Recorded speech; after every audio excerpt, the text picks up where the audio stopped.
Hello everyone, thanks for tuning to Sims Workshop. I hope you're all having a wonderful day. So, today we're going to be reviewing The Execution of Prince by Luden Gray. This was not on my bingo card.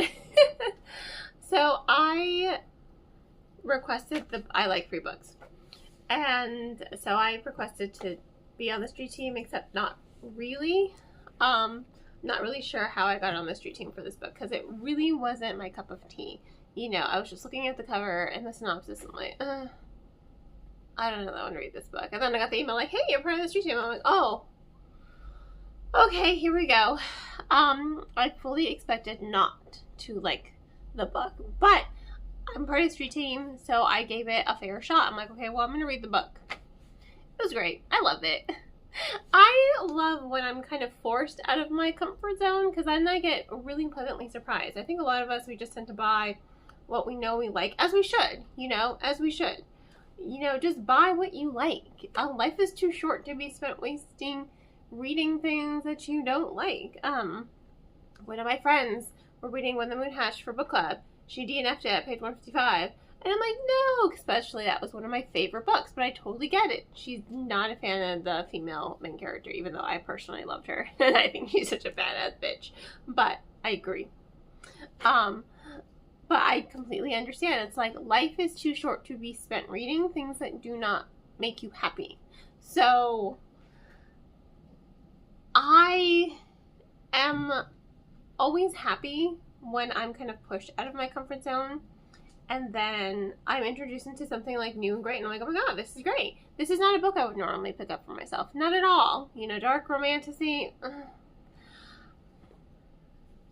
That's not really my shtick. I like epic fantasies. I like epic sci-fis. I hate saying romantasy because I'm not really there for the romance. I'm there for the story and the plot.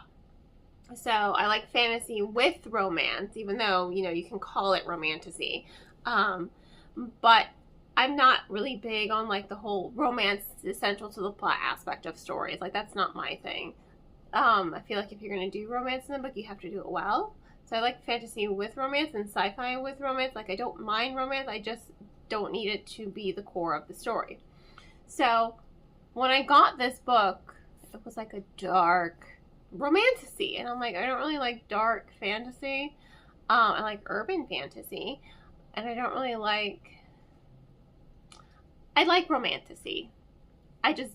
It's not an auto buy for me. You know what I mean?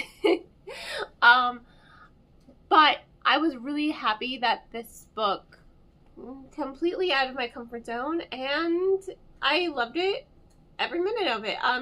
Harrow and Thorne are very much Lestat and Louis coded. They're so toxic for one another, but I'm so here for it. I absolutely love their dynamic. I like the characterization. I liked the way the story evolved, and I love the pacing. You know, the pacing really is what kept me intrigued from beginning to end. And I think Harrow and Thorne were really good characters in and of themselves, you know, separate of their dynamic. I wish we had more of Thorne's POV. We get like one, I think maybe two POVs that are in his, you know, POV. Saying that a lot, sorry. And that's about it. Whereas the rest of the story is pretty much, you know, Harrow and, you know, some of the memories that he has and a lot of backstory. I didn't mind it.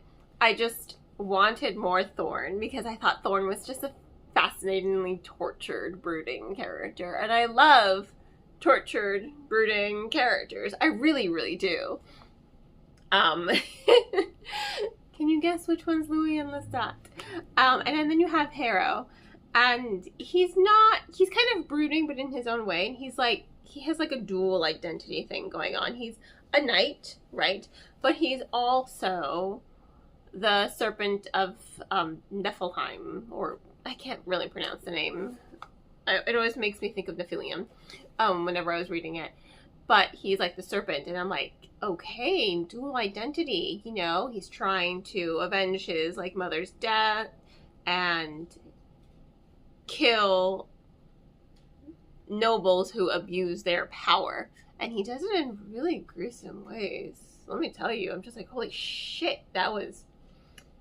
there's a scene where he dismembers 3 royals and he puts them on a like a platter, and he puts their heads on pikes around them, and I'm like, oh, holy shit! Like, that was dark and gruesome, but I was so here for it because they really were awful characters. So he kills with intent. So you really do like Harrow as a character. Then he has his familiar, who's a raven. They both have, you know, familiars. You know, it's Crawley. And they're both ravens. They're ravens, right? They're either ravens or crows. I can't remember which. But it's a blackbird. It's either a raven or a crow. So they each have their familiar, and, you know, it's just very, very rich. I think my only real grievance with the story is I wanted a little bit more world building, and I want a little more structure on the way magic functioned in this world. I was a little confused with, like, the Titans and the mythology. I feel like it wasn't delved into enough, so I really couldn't ground myself in the way the magic kind of worked here. I was able to follow along, you know, like, get the gist of it, sure, but especially when it came to Thorne and his magic, you get a lot of Harrow and his magic and why he has serpentine magic, and it's really, really cool. He even has, like, a forked tongue and everything. It's great because he was adopted by snakes, right? Magical snakes. And I think we get a whole lot of his and how magic works for him and that. But when it comes to Thorne, I'm not very clear because a lot of it ties to the Titans.